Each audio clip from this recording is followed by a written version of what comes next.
Hey everybody, Michael Snyder here, Pacific Northwest Weather Watch. Today is March 17th. Happy St. Patrick's Day to everybody out there.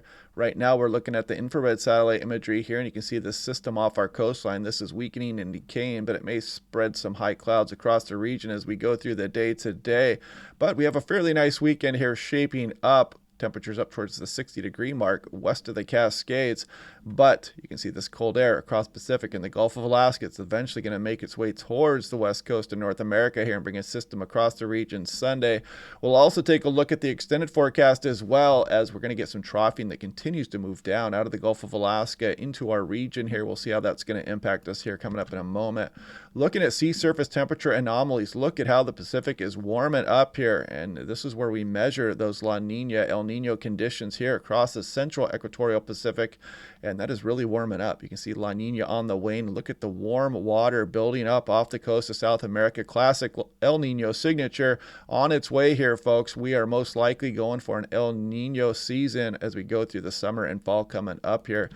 Now taking a look at Seattle yesterday, they have not updated the high yesterday. It's probably somewhere around 55. Might have been slightly above average there, nowhere near the record highs back in 1947 or 2019. But we should get a little bit warmer today as well and Saturday before one more fairly warm day for some of the areas Sunday as that system starts to make its way in. You can see Friday, Saturday, Sunday on the Seattle 7-day forecast. But on in through next week, we drop down below average again. So enjoy this warm weather coming up this weekend.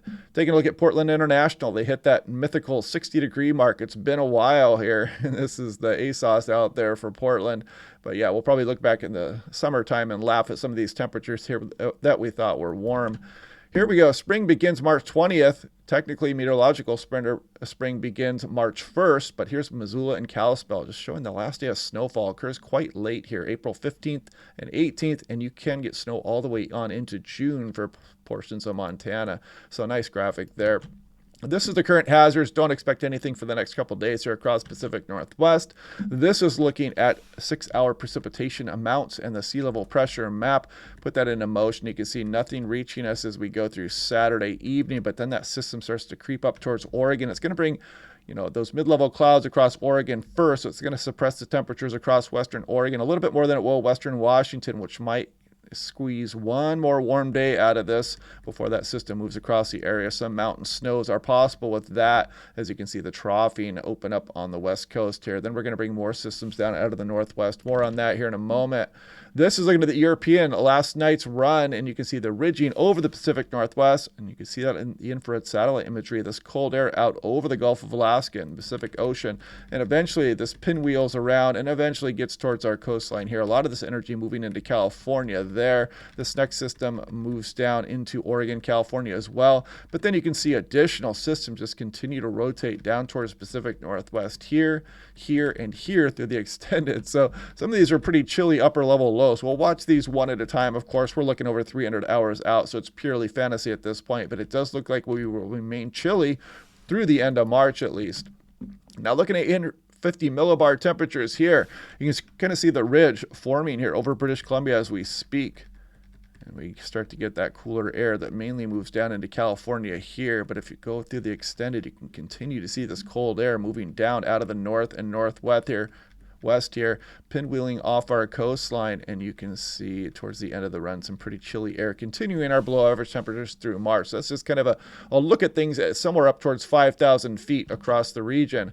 This is looking at 6-hour max temperatures, and you can see the model's been pretty good agreement for a nice warm day today, Saturday, and possibly Sunday. Actually uptrending a little bit for Sunday here. So cross your fingers, get one more warm day out of that for the Seattle area anyway. This is the Tri-Cities. Look at that. Saturday, Sunday.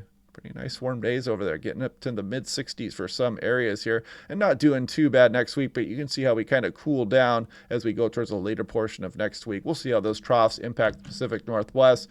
Here's apparent temperature. So if we put this into motion here, and we go through the day today, you can see the warm up west of the Cascades, especially kind of the Tri-Cities and lower elevations of western Washington or eastern Washington, Oregon there.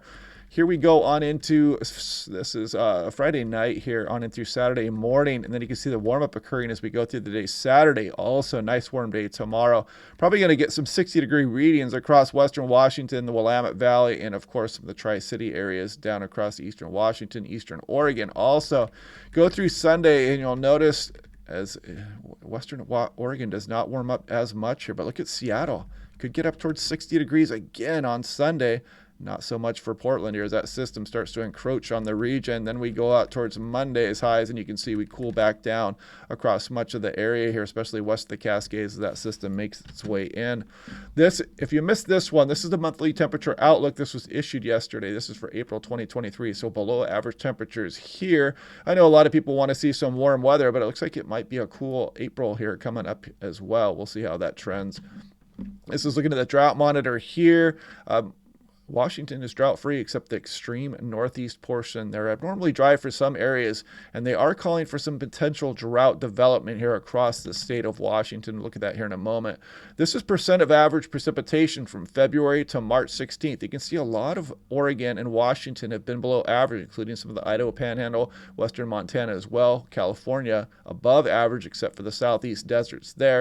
And it's actually been some above average precipitation for southeast Oregon there as well, but they don't get much, so it doesn't take much to kind of skew those numbers there. This is looking at the seasonal drought outlook, drought tendency, and you can see the yellow means drought development likely, even across some of the Cascades, eastern Washington coming up. The brown means that drought persists here across Montana, Idaho, and Oregon shown there.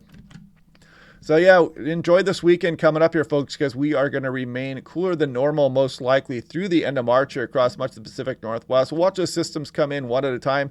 It's the time of year we can get some thunderstorms around the area here too as well, with some of these cold upper level lows moving across the area. You can still get some mountain snows. We can still build our snowpack up here across much of the Pacific Northwest all the way through April at least. So yeah, there can be good things taken away from these upper level troughs here, even if we're not getting that warm spring weather. But we'll watch the forecast, of course, as we go day at a time. Things can change rapidly at this time of year. So anyway, hope you guys get a chance to get out and enjoy that weather. We'll do this again tomorrow, and I will talk to you guys then.